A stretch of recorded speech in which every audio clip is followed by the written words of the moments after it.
Hey there, everyone. Tom here with a brief introduction about what you're about to hear.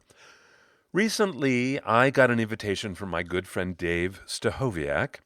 Many of you know Dave as the host of the Coaching for Leaders podcast.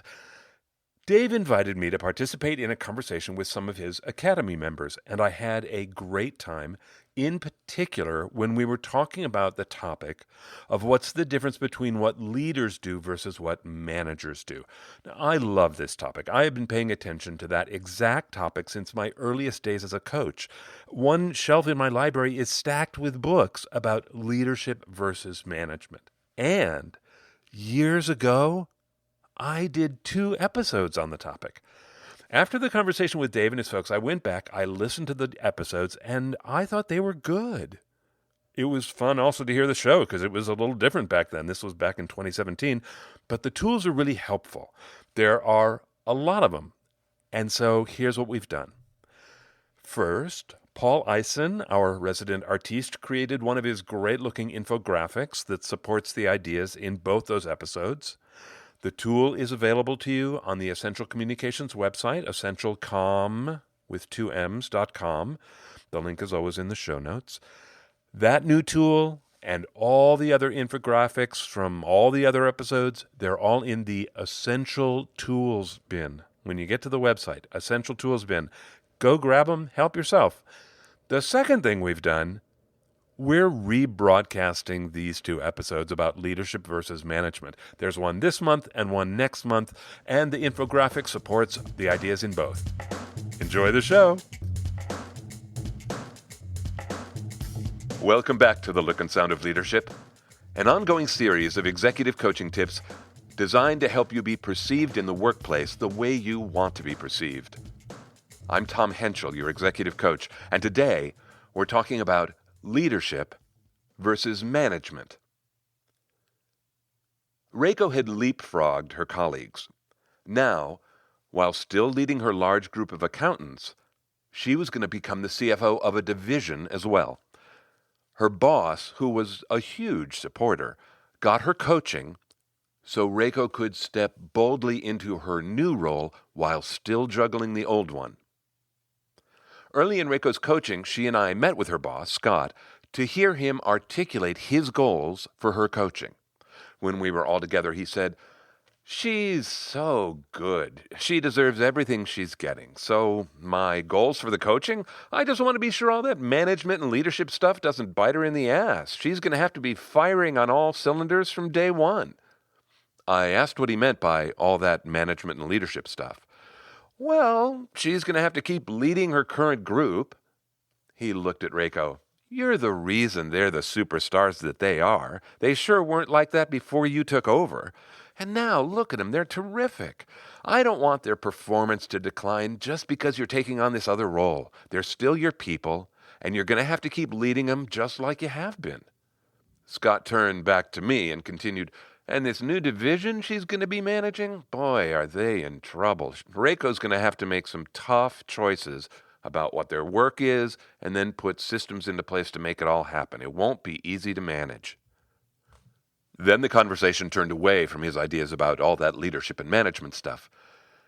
After he had gone, Reiko and I compared notes about what we had each heard. When I mentioned the portion about leadership and management, I said, "I'm not certain, but I think Scott and I label our columns exactly opposite when it comes to what we think leadership does versus what management does." "Opposite how?" she asked. "Actually," I said, reconsidering, "maybe he doesn't distinguish between leadership and management." "What did you hear?" she asked. "Well, he talked about your current group of superstars, and he talked about you leading them to make sure their performance doesn't decline. And to me, that means he wants you to manage their performance, and I don't think of managing performance as a leadership challenge. I think of it as a management challenge."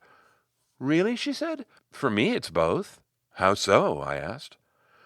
"Well, yeah, the work needs to get managed," she said. "Of course. And, oh boy, do we manage the work now. There's no excuse for any yellow lights anymore. But the way I got them there, and the way I keep them there, that feels like leadership to me.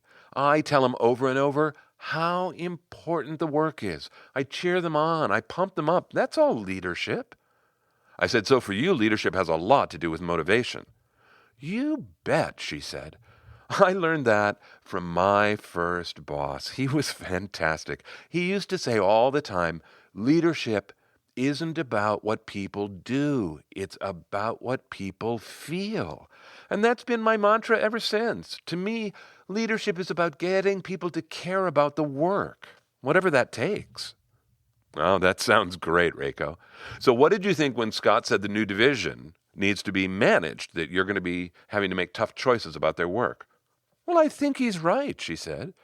There are some serious issues in that division, and they need to get straightened out, and it's going to take at least a year to fix it all. I asked, and will the fixing be a management challenge or a leadership challenge? Well, won't it be both? I don't know, I said. I'm asking. I think it's both. I've got to put systems into place, and that's management. But I don't know what those systems will be yet. I have to figure out what the work is going to look like before I figure out what the systems are. And figuring out what the work looks like, that's leadership. So yeah, I think it's both. I said, figuring out the work is leadership, not the way people feel. I was referring back to her leadership mantra. Oh, people are gonna feel plenty. Don't you worry about that, she said. Why is that? I asked. Oh, this poor division. They are so beat up. Everyone hates them. They don't know who they're serving, so everyone's pissed at them because they're not serving anyone. Part of my job, my leadership job, is going to be deciding who we serve. And no matter what I decide, people are going to get stirred up. There are going to be a whole boatload of feelings, I have no doubt. I said, it sounds like this is fun for you. Oh, it is, she said. Motivating people, aligning people, I love that stuff. Not that we talk about it that much around here. Why not? I asked. I don't know, we just don't seem to. We talk about systems and measurement and planning. That's all management all the time. But this other stuff, motivating people, aligning people, I don't talk about that stuff with anyone. Could you? I asked. Hold on, you know what? She said. Now that I think of it, I do. I don't talk about that stuff with my peers, and not with Scott either. But with my direct reports, I think I do talk about it with them. I talk with them about how they're leading their people and how they're managing them too. What do those conversations sound like? I don't know. Nothing structured. Why, have you got something for me? Well, as a matter of fact, yes, I do. I have a way that I talk about how leadership and management are different. The two big pieces come from John Kotter, who was at Harvard. He was the big thinker about leadership versus management. And then I've put my own little twist on it. You want to hear it? Oh, sure, she said. Okay. It goes like this. Leadership and management are separate. I extended one arm toward the windows and I pushed my palm out. Let's say leadership is way over there. I extended my other arm towards the opposite wall, saying, and management is way over there. They are really separate. They even have separate reasons for existing. And, I indicated the middle space, between them, they share one big set of skills that's a must for succeeding at either. Oh, what is it? She asked. Well, before we jump into the middle, can we talk about why each one exists first? Sure, she said. So let's start with management. Kotter has a one-word banner that arches over everything on the management side. And that word is, she asked? Complexity, I answered. That's a good word for management, she said. I think complexity is why management exists, I said. Management exists to deal with all of work's complexity. She ticked on her fingers. Staffing, budgeting, planning, that's what we're talking about, right? All management, all complex. Right, I said, and then I ticked on my own fingers. Measurement, controlling, and good old-fashioned problem solving. They're all complex and they're all management actions. You know what else is complex? She asked. Organizations themselves. That felt so true. I laughed. She went on, so what's the raison d'etre for leadership? Change, I answered. That's the word from Kotter? Yes, I said. Change is why leadership exists, to help people during change which never ends. She asked, and things like motivating and aligning, are those on the leadership side? You bet, I said. And what else? I waited to see if she would go first. When she didn't, I offered recognizing patterns. That's a leadership behavior. She nodded. Oh, sure. Because it's looking from so high up, and management has to look from so close up. Oh, hey, what about strategy and vision? They belong on the leadership side, right?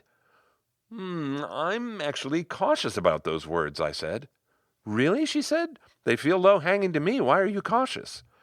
Well, because all too often I see leaders say that they want to work on vision and they want to work on strategy. And then when they get together, they do a lot of planning and it's all in the weeds. They're using management tools to solve a leadership problem. And I think often it's not very effective. She said, so you don't think leaders should talk about vision? Oh, no, clearly they should, but not through planning. Well, then how? She asked. I thought a second and then said, do you remember you said you have to figure out who the division is going to serve?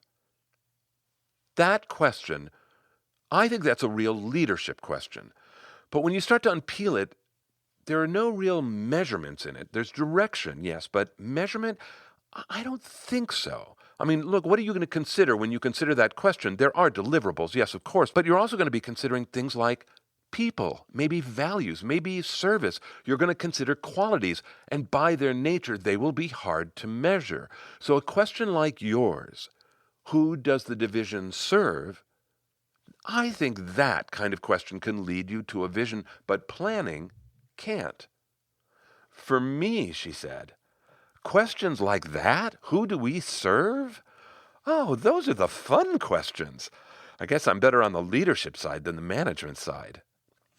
I said, that might be the perfect segue into that middle skill that they both share. Oh, right, she said, what's that? Relationship skills, I answered. To be effective, leadership and management both need the whole broad array of relationship skills. Like what? She asked.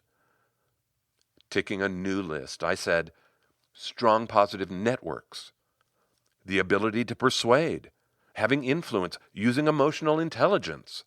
She clucked and gave an exaggerated wave of dismissal. Ugh, those tired old things?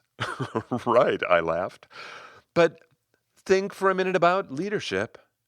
It exists because change is constant. She finished the thought, and that stirs up a boatload of feelings. And then I added, which makes relationship skills crucial. And there's complexity, I said. And she said, feelings aplenty, coming right up, relationship skills required. Then she stopped and said quite seriously, relationship skills are hard for me when I'm managing. Hard how? I asked.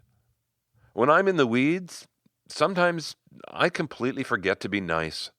So I'm learning to slow down and remember my relationship skills. It's not a bad thing. It just takes more energy. She nodded, and then she pointed to the 3 different spaces. Okay, leadership is change. Management is complexity. Relationship skills are in both. She cocked her head and looked at me. So what's the point of this whole conversation about leadership versus management? You first, I said. What are you taking away from it? She spoke thoughtfully. Well, separating it out like that is helpful. It reminds me to be conscious of when I'm standing on which side of the room, what tools do I want to use. But you know what I'm curious about? She asked. What? I answered. Do they sound different? Management and leadership? I asked. Yeah. Do they sound different? Exploring that question is the next coaching conversation on the Look and Sound of Leadership. So I'll ask the question Reiko asked. What's the point of all this? Is leadership this or is management that? Well, here's my answer. I think distinguishing leadership from management can make a difference for you in two ways. First, if you have direct reports, you could probably look at their job right now, today, and divide it up in your head. How much of their job is management, right? And how much is leadership? Well, let's be honest.